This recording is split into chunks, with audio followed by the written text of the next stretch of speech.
आज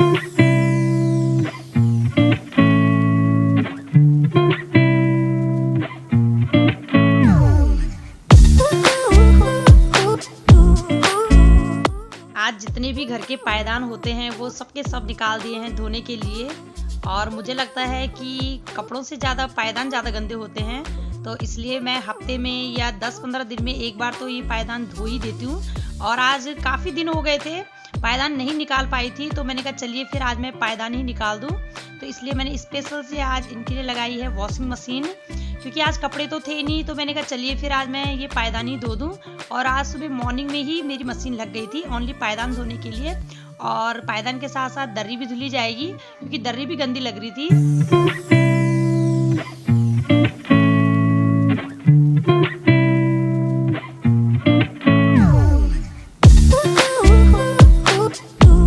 जितनी भी मोटी मोटी चीज़ें होती है वो सबके सब मैं मशीन में धो लेती हूँ। और पहले तो ऐसा था कि मशीन नहीं थी तो हाथ से धोना पड़ता था, लेकिन जब से मशीन है तो मुझे ये लगता है कि सारे काम मशीन में हो जाएं तो ठीक रहता है। और मशीन में एक फ़ायदा लगता है कि अपने बाकी के काम भी निपट जाते हैं। जैसे कि मशीन में कपड़े धुल रहे हैं तो हम अपना झाड़ू पोछा लगा सकते हैं, सुबह का ब्रेकफास्ट तैयार कर सकते हैं, और कई काम कर सकते हैं कि मशीन लग रही है। और नहीं तो फिर स्पेशल से पायदान धोने के लिए बैठना पड़ता मुझे, तो मैंने यहाँ पे मशीन लगा दी थी। और सुबह का नाश्ता नहीं बना है तो मैंने कहा मशीन भी चलती रहेगी और मेरा सुबह का जो ब्रेकफास्ट होता है वो भी तैयार मैं कर लूँगी जल्दी से।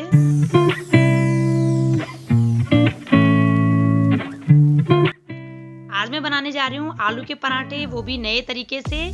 तो मैंने आटा ले लिया है, आलू मैंने कद्दूकस कर लिए थे, और आलू मैंने उबाल के रखे हुए थे फिर कद्दूकस किए हैं। और आलू को मैंने अच्छे से आटे के साथ गूंथ लिया है, और इसमें पानी बिल्कुल नहीं डालना है, नहीं तो ये गीले हो जाते हैं। और इसके साथ ही साथ मैंने ले लिया है धनिया डाल दिया था मैंने। इसमें डाल दिया मैंने थोड़ा सा हल्दी, थोड़ा सा डाल दिया है लाल मिर्च, और थोड़ा डाला है नमक। जितना मुझे चाहिए मैंने उतना ही डाला है, और इसको अच्छे से मिला देना है। इसको इस तरह से गूंथना है कि इसमें पानी बिल्कुल ना पड़ने पाए। ओनली हमने आटे में और आलू में ही गूंथना है। बाकी ये देखिए बैटर तैयार हो चुका है, और इसकी गोली बना देनी है। जैसे आप सिंपल आटे की गोली बनाते हो वैसे ही बनानी है। तो हमने बनाने हैं पराठे, और पराठे मैं आज इसी तरीके से बना रही हूँ। वैसे हम भर के भी बनाते हैं, लेकिन मैंने कहा चलिए फिर इस तरीके से बना रही हूँ तो आपके साथ भी शेयर करा जाए। तो इसे आप गोल भी कर सकते हो, तिकोन भी कर सकते हो, बाकी आपकी मर्जी है। और तवा मैंने गैस में चढ़ा दिया था, मैंने डाल दिया था उसमें रिफाइंड ऑयल। और अब मैंने छोटे छोटे पराठे बनाए हैं, ज़्यादा बड़े नहीं बनाए मैंने पराठे।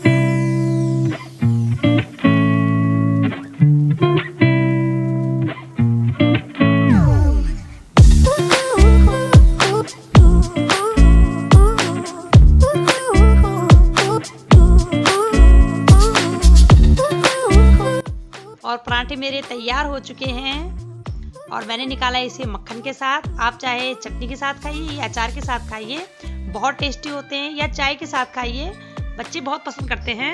हेलो एवरीवन, कैसे हैं आप सब? आई होप आप अच्छे होंगे। और अभी नहाना हुआ है मेरा, बाकी के जितने भी काम होते हैं सब अटके हुए हैं। मैंने कहा थोड़ी देर में आपसे मिल लूँ, तो मैं आपसे बाद में बात करती हूँ। काम इतने ज़्यादा हो जाते हैं कि बात करने का टाइम नहीं लग पाता है। तो मैं यहाँ पे नहा धो के एकदम रेडी होके आ गई थी किचन में। और मुझे सबसे पहले मोटी दाल चढ़ानी थी। मोटी दाल यानी कि राजमा और गाथ, तोर वगैरह, नौरंगी जो भी चढ़ती है उसमें मिक्स मसाला करके मैंने रखी हुई थी एक डब्बे में। तो मैंने कहा ये चढ़ा लूँगी, और मैं बाकी के बाहर के काम भी कर लूँगी, अपने कपड़े धोने वाले काम। तो ये देखिए ये दाल निकाली थी मैंने, और साफ़ करके तो पहले से ही रखी हुई थी डब्बे में। ओनली मुझे धो के इसे कुकर में चढ़ाना था, और हल्की आंच कर दूंगी ताकि मेरी ये दाल पकती रहेगी और मेरे बाकी के बाहर वाले काम भी होते रहेंगे। और ये काम इसलिए करना पड़ता है क्योंकि इस दाल में लगता है बहुत ज़्यादा टाइम। तो मैंने रात में भिगोई नहीं थी, भूल गई थी मैं, इसलिए मैं सबसे पहले नहा के किचन में यही वाला काम करने आई थी। मैंने कहा 3-4 दिन हो गए थे ये वाली दाल बनी नहीं थी। इसमें मैंने हल्दी डाल दी है, थोड़ा सा रिफाइंड ऑयल डाल दिया है, और गैस ऑन कर दिया है। मैंने कहा ये पकती रहेगी। और अनु ने आज हन्नी को नहला दिया था, तो आधा से ज़्यादा काम तो अनु मेरी हेल्प कर देती है, और मुझे ओनली कपड़े धोने के लिए थे तो कपड़े भी पहना लेती है, नहला भी देती है। मेरा हन्नी इतना बड़ा हो गया है, ये अपने आप लेके आया है नीचे मार्केट से। एक मिनट, ये पूरे के पूरे मेरे शैम्पू खत्म हो गए थे तो मैंने इसे नीचे दुकान में भेज के ये मंगा लिए थे पूरे। अब तो हन्नी को हमेशा दुकान भेजा करूँगी, है ना? हन्नी को अब दुकान में भेजेंगे रोज सामान लेने के लिए, है ना?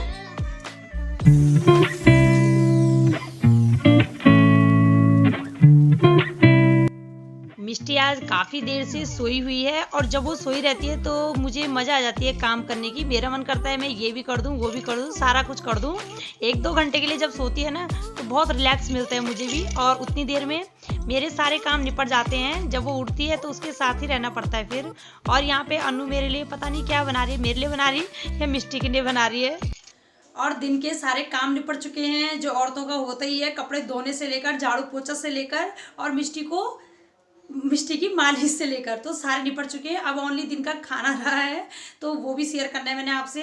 खाने में तो गाद तूर की दाल मैंने उबाल दी थी और वो उबल भी चुकी है, उसे ओनली छौंकना है और राइस बनाने हैं। राइस बनाऊंगी मैं राइस कुकर में, तो दिखाऊंगी मैं आपको किस तरह से बनते हैं। उससे पहले मैं आपको एक चीज़ बता देती हूँ।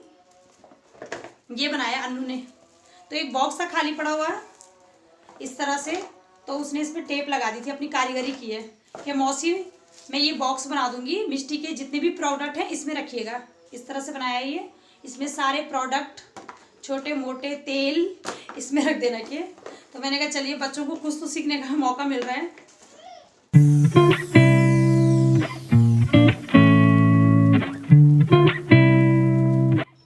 ये देखिए मेरी जो दाल है वो अच्छे से गल के तैयार हो चुकी है, क्योंकि मैं अपने काम पे काम कर रही थी बाहर में और मेरी दाल उबलने पे लगी हुई थी।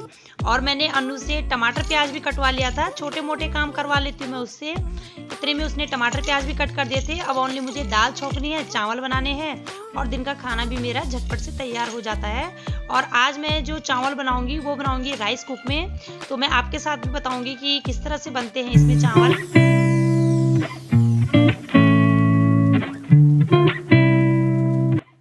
और इसमें चावल बनाने बहुत ही आसान है, मुझे तो बहुत पसंद आया है ये। और ये हमारे पास रखा हुआ भी था, नया लेके नहीं आई हूँ मैं। ये 2-3 साल पुराना है, लेकिन हम इसे यूज कम ही करते थे। और तो मैंने कहा चलिए फिर आज जब मैं बना रही हूँ तो मैं आपको भी बता दूँ। और इसके साथ एक तरह से तार मिला हुआ है, और इसमें जो एक ये भगोना टाइप का है, इसमें चावल धोने के लिए भी है। इसी में धो के अच्छे से डाल दो और चावल बहुत बढ़िया तरीके से बन के आ जाते हैं।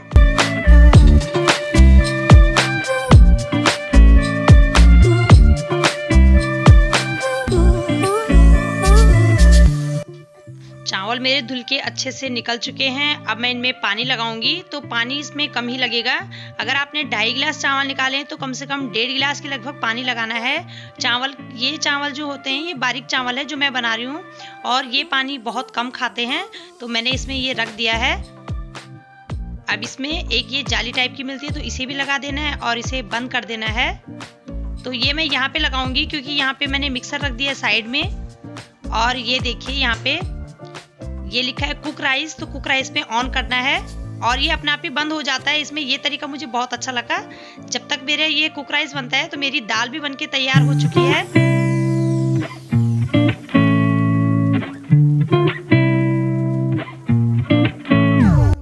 चावल मेरे बन रहे हैं, दाल मेरी बन चुकी है। अब मैं गर्म पानी कर दूंगी, और गर्म पानी भी मैंने बोतल में रख दिया भर के। तो किचन में रहते हैं तो फटाफट से सारे काम जल्दी जल्दी हो जाते हैं। किसी में कुछ बन रहा है, किसी में कुछ बन रहा है। और यहाँ पे मैं लगे हाथ फटाफट से मक्खन भी निकाल दूंगी, क्योंकि मैंने कहा जब मैं यहाँ पे आई गई हूँ फिर शाम को टाइम नहीं लगेगा, तो मैंने कहा चलिए फिर मैं यहाँ पे ये भी देख लेती हूँ। और इसे देखिए आप नज़दीक से, यहाँ पे था ये जब मैंने लगाया था ऑन करके, और अपने आप ही ये इस साइड पे आ चुका है। तो मेरे जितनी देर में सारे काम निपट चुके हैं उतनी देर में ये राइस भी बनके तैयार हो चुका है। दिखाती हूँ मैं आपको। तो ये देखिए कितने सुंदर चावल निकल के आए, ये एकदम खिले खिले से। होटल वाले चावल जिस तरह से होटल में बनाते हैं ना, उसी तरह से चावल बनके तैयार हुए हैं। ये बहुत अच्छे लग रहे हैं दिखने में। तो आप भी मजा लीजिए इन राइस कुक का।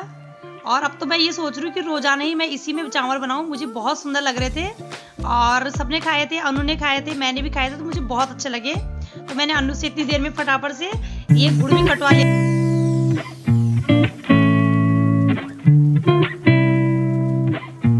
दिन में गरम इतना ज़्यादा होने लग गया है कि मक्खन करते करते इतनी गल चुकी है, तो मुझे बर्फ़ का इस्तेमाल करना पड़ रहा है। मैंने कहा मैं बर्फ़ इसमें डाल दूंगी और शाम के टाइम में निकालूंगी इसे।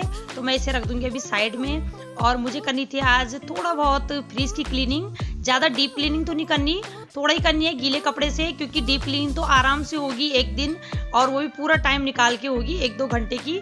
तो यहाँ पे ओनली मैं गीला कपड़ा लगा रही थी।